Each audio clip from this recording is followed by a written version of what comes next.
राधे राधे जी। पवित्र वचन YouTube channel में आपका हार्दिक स्वागत है। मैं हूँ कात्यायनी। भक्तों, शुक्रवार को माँ संतोषी का व्रत रखा जाता है। शुक्रवार के व्रत से धन में होती है बरकत। सुख समृद्धि के लिए शुक्रवार का व्रत रखा जाता है। इस व्रत से संतान सुख की प्राप्ति होती है और अविवाहित कन्याओं को सुयोग्य वर मिलता है। संतोषी माता के व्रत को स्त्री पुरुष दोनों ही शुक्रवार को रख सकते हैं। 16 शुक्रवार व्रत रखने के बाद उद्यापन करना चाहिए। इस व्रत का नियम है कि खट्टी चीज का सेवन नहीं करना चाहिए।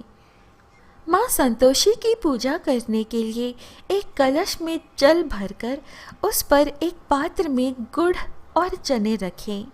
फिर माँ संतोषी की विधि विधान से पूजा करें। इसके पश्चात संतोषी माता की कथा सुने। तत्पश्चात आरती कर सभी को गुड़ चने का प्रसाद बांटे। अंत में कलश में भरे जल को घर के जगह जगह छिड़के तथा शेष जल को तुलसी के पौधे में डाल दें। उद्यापन में 8 बालकों को खीर पूरी का भोजन कराएं तथा दक्षिणा व केले का प्रसाद देकर उन्हें विदा करें। भक्तों की हर मनोकामना को शीघ्र पूर्ण करती है माँ संतोषी। आइए भक्तों, श्रवण करें माँ संतोषी की व्रत कथा, अर्थात शुक्रवार की व्रत कथा। जय माता दी। एक बुढ़िया थी जिसके 7 बेटे थे। 7 भाइयों में से एक बहुत ही निकम्मा था तो बाकी बहुत ही सामर्थ्यवान व परिश्रमी थे। इसलिए बुढ़िया हमेशा निकम्मे बेटे को बाकी 6 भाइयों का झूठा खिलाती थी।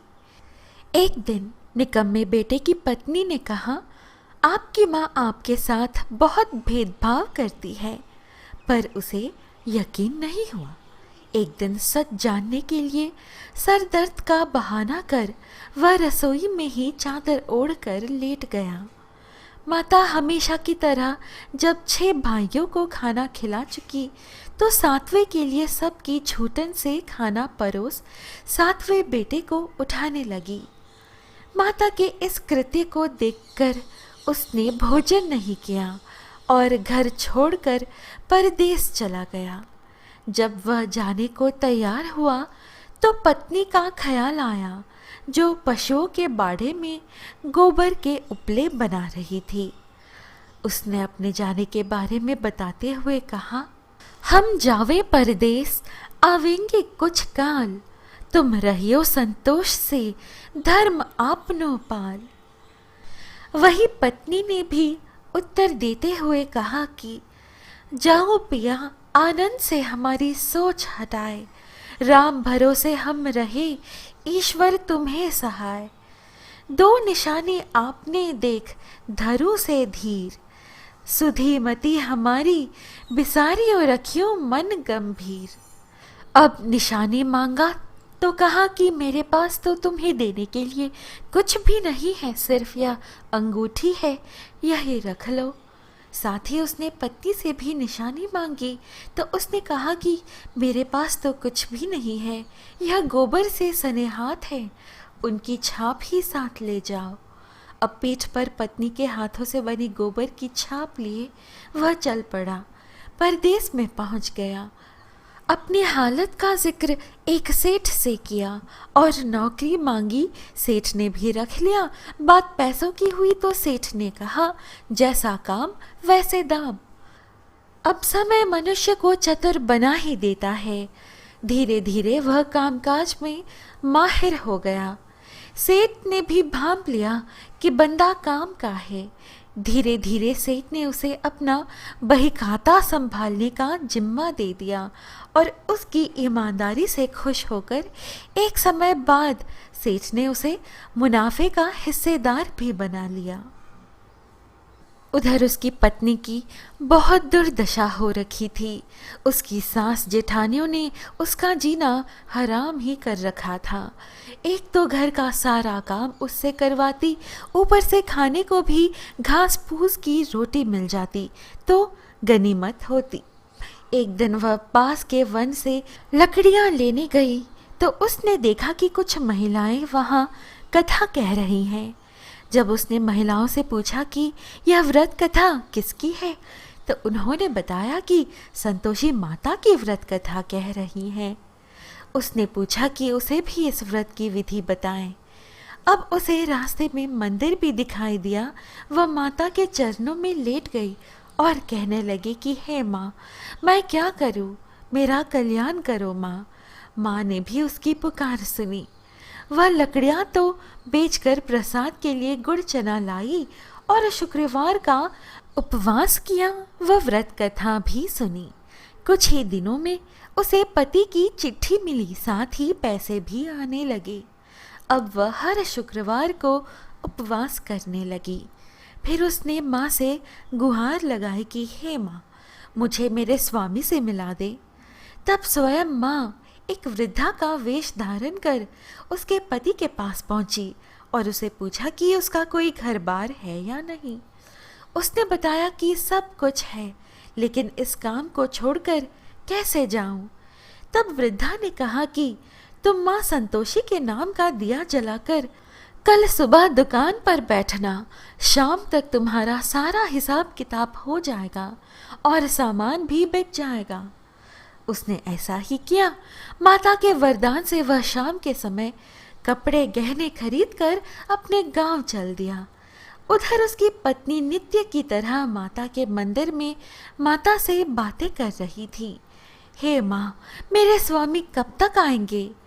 तो उन्होंने कहा, बेटी, तुम्हारे पास जो लकड़ियां हैं, इनकी 3 गठरियां बना ले। एक को नदी किनारे छोड़ दो, एक को यहाँ मंदिर में और एक को अपने घर जाकर पटक कर कहना कि लो लकड़ियां, 2 भूसे की रोटी। माता के कहने पर उसने भी वैसा ही किया। उधर से जब उसका पति लौट रहा था तो नदी पार करते हुए ही सूखी लकड़ियां दिखाई दी। सफर से थकान हो गई थी और भूख भी लगाई थी। उसने आग जलाई और भोजन का प्रबंध किया और खा पी कर घर की ओर रवाना हुआ। जब वह घर पहुंचा तो उसने सुना कि उसकी पत्नी ने लकड़ियां का गट्ठर आंगन में पटक कर कहा कि लो सासू जी, लकड़ियों का गट्ठर लो और भूसे की रोटी दो। पति ने स्वर सुना तो वह बाहर आया। अपनी पत्नी की हालत देखकर उसे बहुत दुख हुआ। अपनी माँ से पूछा कि इसकी ऐसी हालत क्यों हुई। तो माँ ने कहा कि काम धाम कुछ करती नहीं, गांव भर में भटकती रहती है। पर वह अपने साथ हुए अन्याय को अभी भूला नहीं था। उसने दूसरे घर की चाबी मांगी और अलग रहने लगा। अब तो माँ संतोषी की कृपा से उसके दिन बाहर गए। फिर वह शुक्रवार भी आया जिसमें माता का उद्यापन करना था। पूरी तैयारी कर ली गई। उसने अपनी जेठानी के बच्चे को बुलाया, लेकिन जेठानी ने अपने बच्चों को पूरी तरह सीख देकर भेजा कि भोजन के समय खटाई मांगना। अब बच्चे भोजन के बाद खट्टी चीज के लिए जिद करने लगे तो उसने मना करते हुए माता का प्रसाद और पैसे बच्चों को दे दिए। उन्हीं पैसों से बच्चों ने खट्टी चीज खरीद ली और उसे खा लिया। इस प्रकार व्रत का उद्यापन पूरा नहीं हो पाया और माँ संतोषी रुष्ट हो गई। बहू के पति को राजा के सैनिक पकड़ कर ले गए। जेठ जेठानी फिर से ताने मारने लगे। लोगों को लूट लूट कर धन इकट्ठा कर लिया, अब जेल में सड़ेगा तो पता चलेगा।